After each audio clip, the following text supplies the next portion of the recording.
Assalamualaikum warahmatullahi wabarakatuh.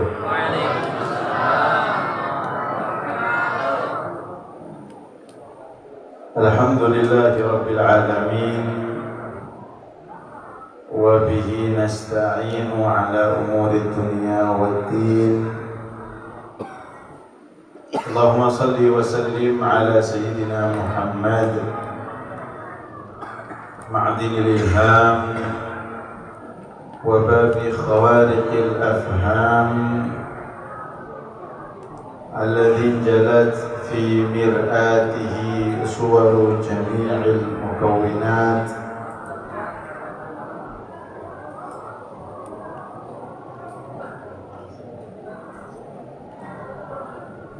واتضحت به جميع المشكلات فيما مضى وما هو آت، وعلى آله وصحبه الثقات.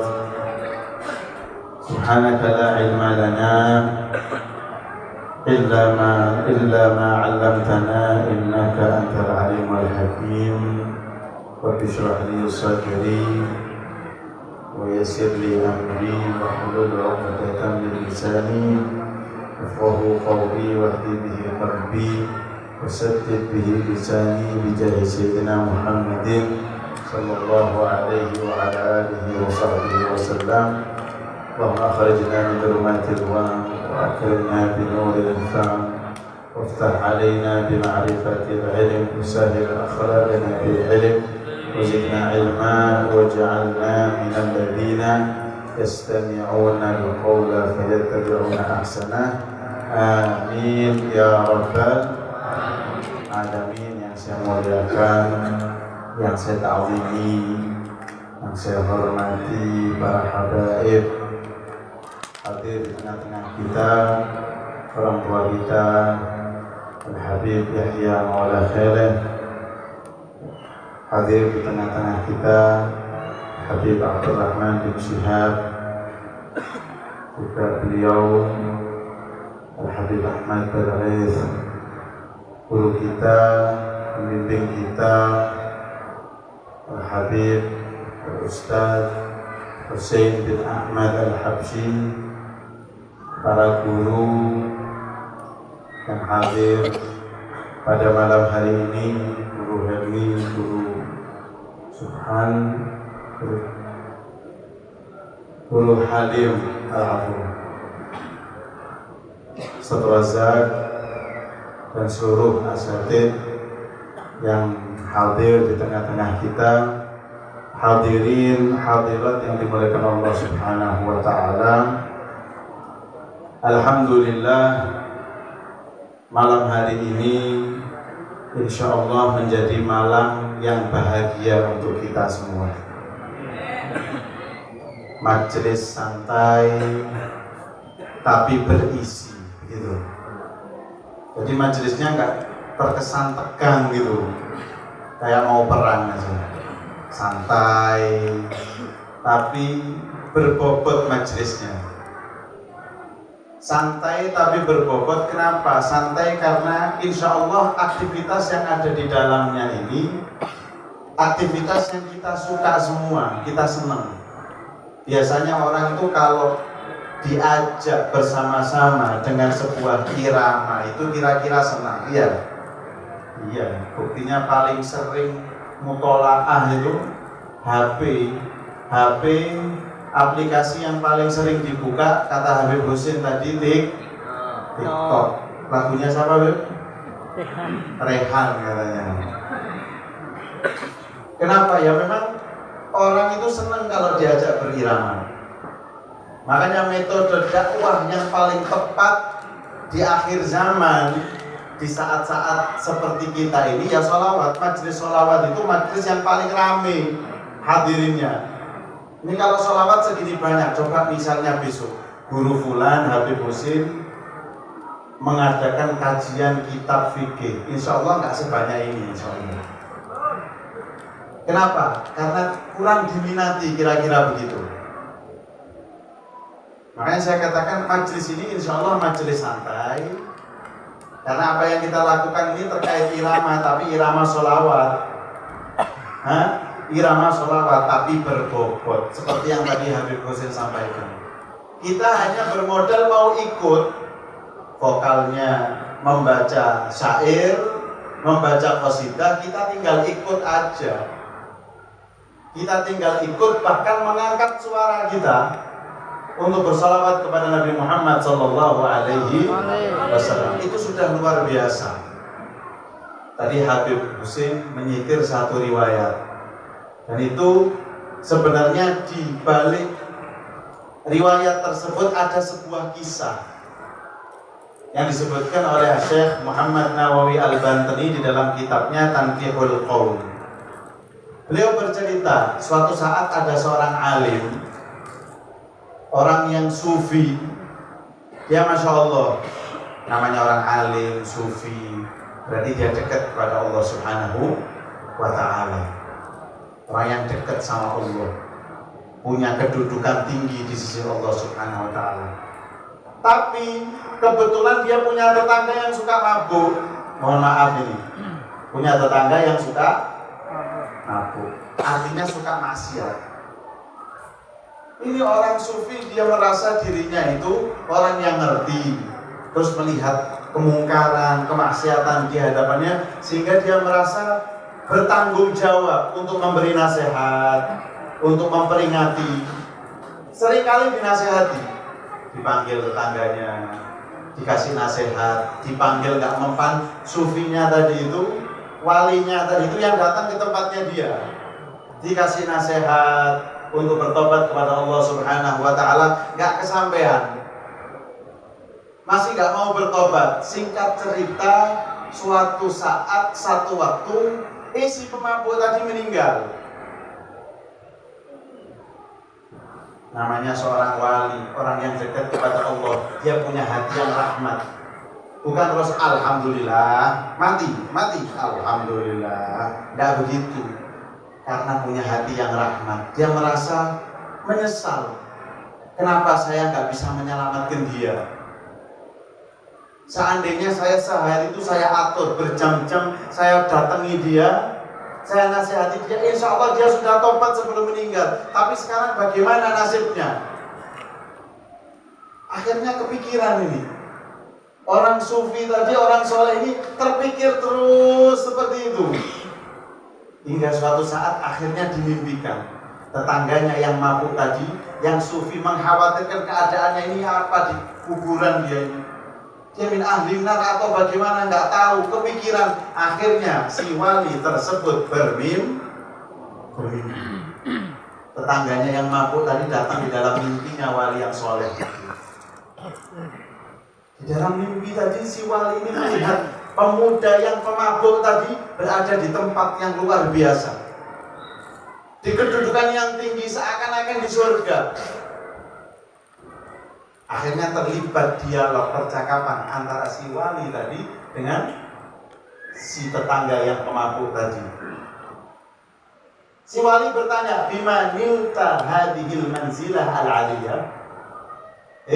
Tetanggaku yang pemabuk, dengan apa kamu meraih kedudukan yang tinggi sekarang yang aku saksikan sekarang ini?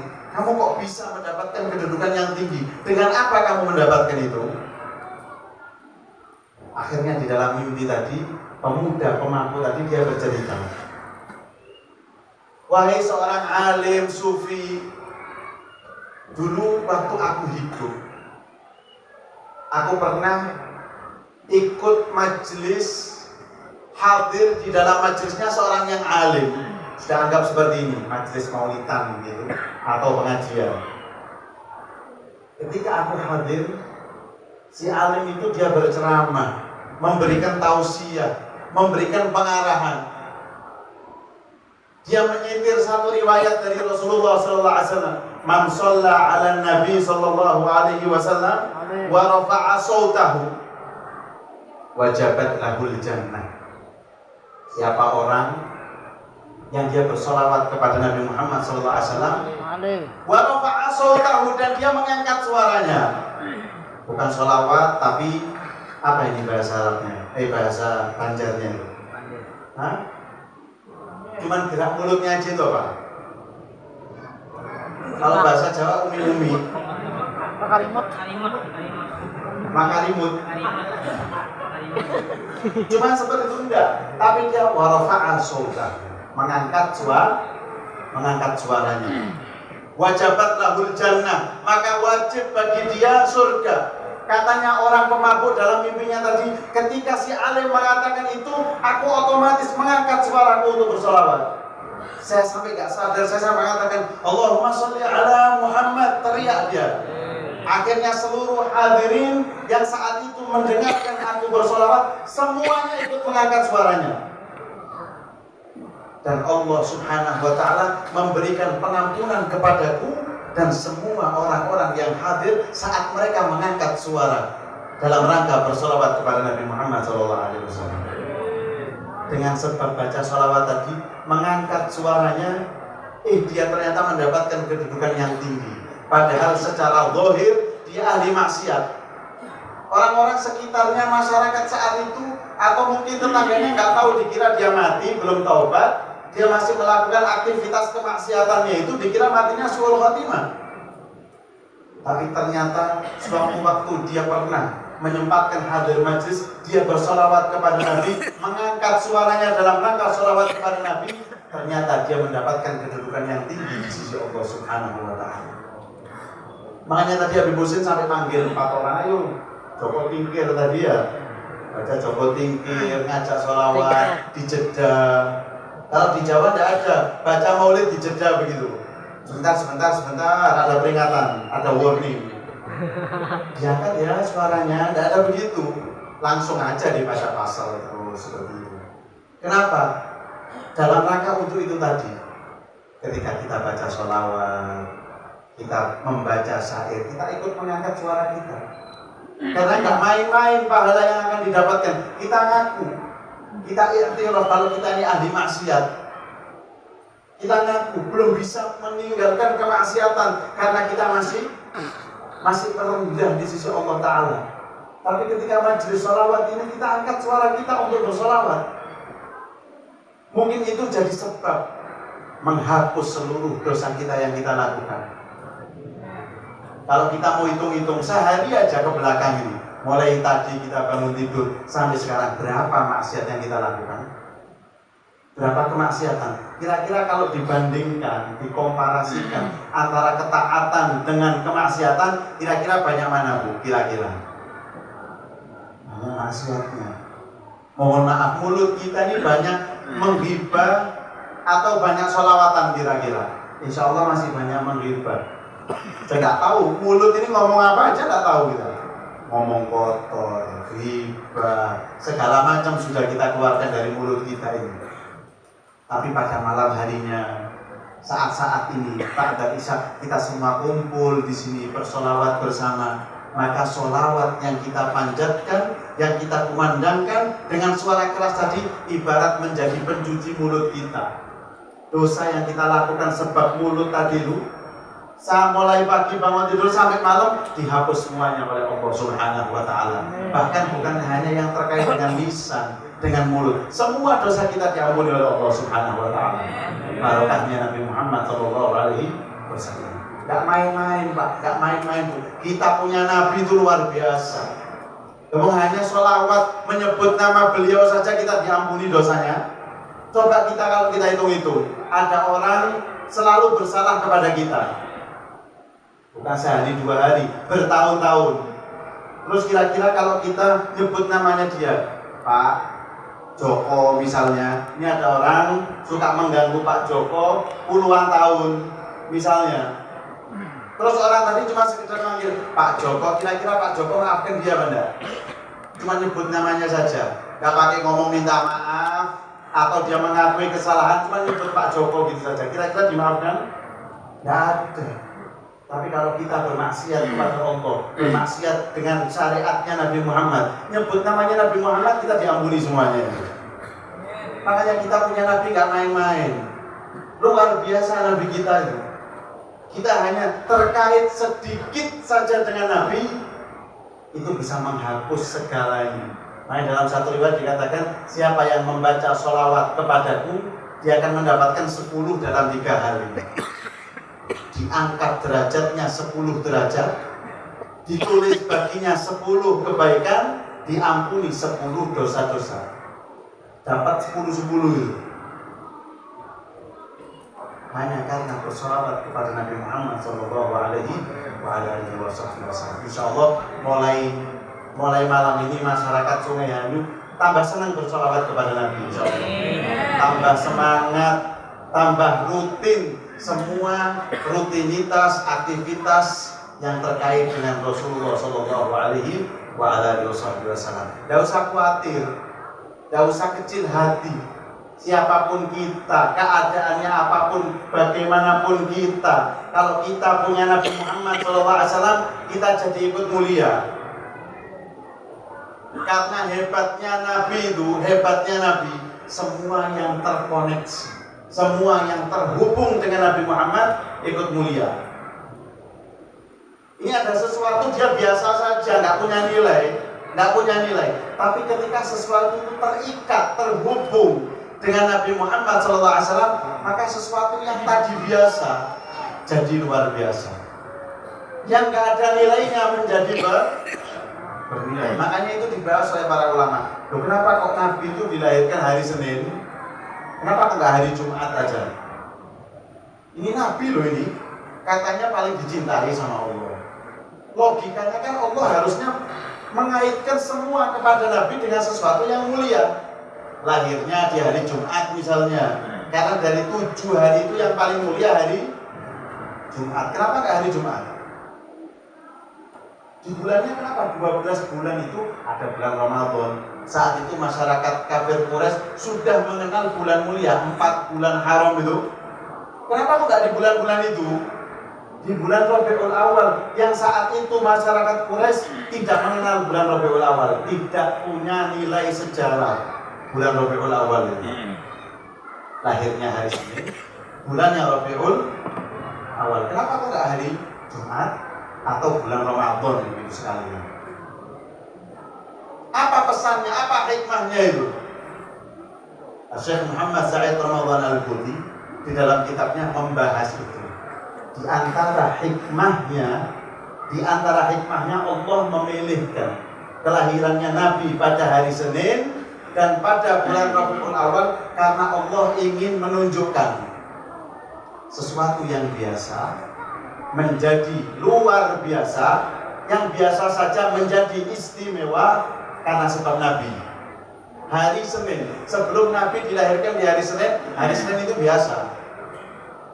Tapi ketika Allah pilihkan untuk hari Senin sebagai hari kelahiran Nabi Muhammad, hari Senin naik derajatnya menjadi mulia. Hari Senin hari mulia apa enggak? Mulia. Beda sama hari Jumat. Hari Jumat mulia karena harinya. Hari Senin mulia bukan karena harinya, tapi karena sebab Nabi Muhammad. Begitu juga bulan Rabiul Awal, dia tampil menjadi bulan mulia. Buktinya setiap bulan Maulid, bulan Rabiul Awal, hampir semua di kawasan manapun, setiap malam, setiap harinya baca sholawat. Karena orang-orang memuliakan bulan Rabiul Awal ini. Kenapa? Karena bulan Rabiul Awal menjadi mulia karena Allah Ta'ala pilihkan untuk bulan Rabiul Awal sebagai bulan kelahiran Nabi Muhammad Sallallahu Alaihi Wasallam. Allahumma sholli ala Muhammad. Semua yang terkait dengan Nabi akan menjadi mulia. Begitu juga kita. Lisan kita yang kotor tadi, ketika kita cuci, kita sebut nama Nabi Muhammad SAW, lisan kita pun menjadi mulia. Jadi terangkat derajatnya lisan kita ini. Begitu juga hati. Kira-kira mungkin enggak kalau di hati kita ada cinta, rasa cinta kepada Nabi Muhammad? Walaupun sedikit, 25% lah paling banyak. Kira-kira kalau kita mati, kalau kita nanti di akhirat, kira-kira Allah Ta'ala sudikah akan mengadab seseorang yang di hatinya ada nama Nabi Muhammad? Insya Allah enggak itu. Ini hatinya ada nama Muhammad. Masa iya di dalam hati yang di dalamnya ada Muhammad, aku biarkan orang tersebut berada di dalam neraka? Enggak mungkin. maka Allah akan muliakan orang tersebut berkat Nabi Muhammad Shallallahu Alaihi Wasallam. Gampang, Nabi ngasih resep, Nabi itu tahu, Nabi itu paham kondisi umatnya. Ini umatku tidak mungkin senang kalau banyak-banyak, dipaksa melakukan banyak-banyak nggak bisa. Makanya sholat yang asalnya 50 jadi berapa? Jadi 5, mohon maaf, 5 saja setiap hari kita kadang-kadang bolong. Coba saat itu kewajibannya 50. Kapan kerjanya? Kapan hibahnya? Gitu kan kira-kira. Kapan maksiatnya kalau sholat 50 waktu? Berapa jam sekali kita sholat? Berapa menit sekali kita sholat? Kalau saat itu 50 waktu. Tapi karena rahmat Allah saat itu diproses dari lisannya Nabi Musa alaihissalam. Pada seandainya ya memang kewajibannya 5, cuma biar terjadi proses dialog tadi itu. Dan ada hikmah di balik itu semua. Jadi 5. Kewajibannya jadi. Nabi itu tahu umatku ini tidak mungkin bisa diajak banyak-banyak.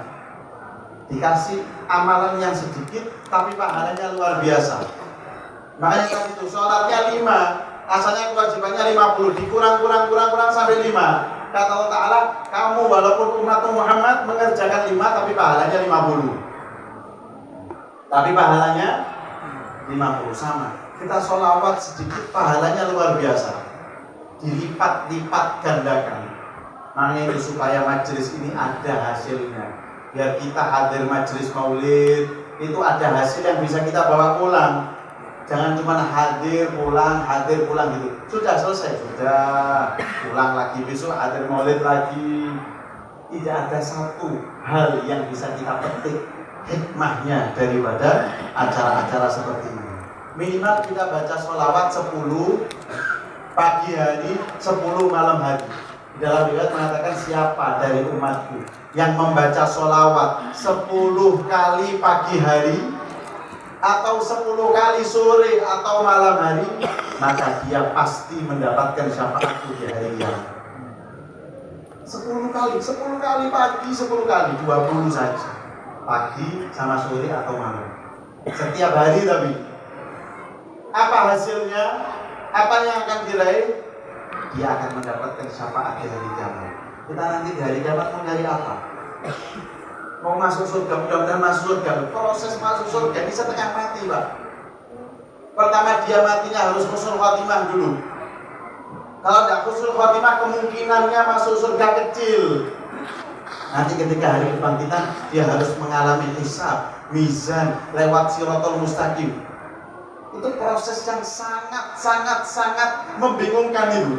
Makanya nanti itu semuanya tidak ada yang pakai pakaian. Tapi tidak sempat lirik-lirik itu, tidak sempat, bingung semua. Sudah tidak tahu ayah, nggak kenal anak, suami nggak kenal, istrinya nggak kenal, saya bingung sendiri-sendiri. Ini apa ini hisab bagaimana? Di dalam kitab Tambihul Muqtadim itu, saking beratnya proses hisab, dikatakan ada seorang miskin dia nggak punya apa-apa harta, lah punya rumah, apalagi mobil. Dia hanya punya apa ini? Pacul loh, cangkul. Dia hanya punya cangkul, nggak punya apa-apa. Suatu saat pernah dia bermimpi di akhirat mengalami proses hisab, cangkul satu itu setengah mati dihisabnya sama Allah Ta'ala. Dia kebingungan, keringat sampai membanjiri keringatnya sampai tenggelam. Bingung dihisab dari cangkul tadi itu. Dia bangun tidur tidak pakai cangkul-cangkulan, dikasihkan orang cangkulnya. Saya tidak punya apa-apa, tidak apa-apa. Yang penting nanti dihisab saya tidak repot seperti itu. Kapok saya di mimpi saja saya trauma. Ya apa nanti di akhirat? Prosesnya sebegitu sulitnya. Kita punya HP 3 kadang-kadang, mobil berapa, ya apa nanti proses hisabnya? Kita butuh siapa nanti di akhirat? Butuh Rasulullah. Rasulullah kebingungan nyari umatnya, tidak kayak nabi-nabi itu dipersiapkan mimbar dari cahaya untuk mengantarkan para nabi menuju ke surga. Dicek mimbarnya, oh Nabi Adam sudah ada, Nabi Idris, Nuh, seterusnya. Ada tinggal satu mimbar kosong. Dilihat, oh ini mimbarnya Muhammad. Kemana Muhammad ini? Sudah waktunya berangkat ke surga ini, naik kendaraannya ini.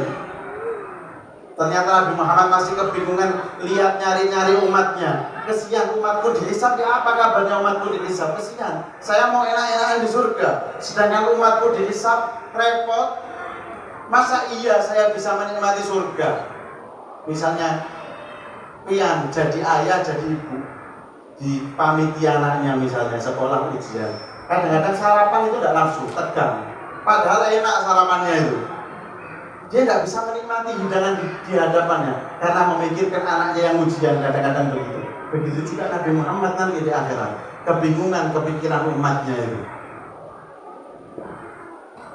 Proses hisab, mizan, timbangan amal, naik Siratal Mustaqim, kalau jatuh ya sudah beres, selama-lamanya di neraka. Sampai kapan? Selama-lamanya. Kita orang kadang 60 tahun itu lamanya luar biasa. Ini tidak 60 tahun lagi, tidak 600 tahun, bukan 6.000 tahun, bukan 600.000 lagi. Tidak ada batas waktunya. Kalau surga, neraka. Bingungnya apa caranya masuk surga ini? Kita mau minta tolong siapa? Rasulullah. Tidak ada lagi penolong kita kecuali beliau Rasulullah Sallallahu Alaihi Wasallam. Kemuliaan mendapat syafaat itu hanya kita baca sholawat pagi 10, sore hari atau malam hari 10. Insya Allah semuanya dapat syafaatnya Nabi. Insya Allah. Rutinkan baca sholawat pagi 10 minimal ini. Kalau mau memperbanyak membaca sholawat minimal 300. Dikatakan al-iktar memperbanyak sholawat itu minimal 300. Kalau belum 300 berarti dia dianggap belum memperbanyak sholawat. Setiap harinya 300. Tidak bisa sholawat sallallahu alaihi Muhammad sambil masak, ibu-ibu, bapak-bapak sambil kerja. Baca sholawat. Berapa kali nanti kita dapat sholawat sehari? Mudah-mudahan kita bisa mendapat syafaatnya dari Muhammad. Senang kumpul bersama di sini, insya Allah kumpul semuanya, tidak tertinggal satupun daripada kita nanti di akhirat di surga bersama Rasulullah SAW. Amin ya rabbal alamin. Assalamualaikum warahmatullahi wabarakatuh.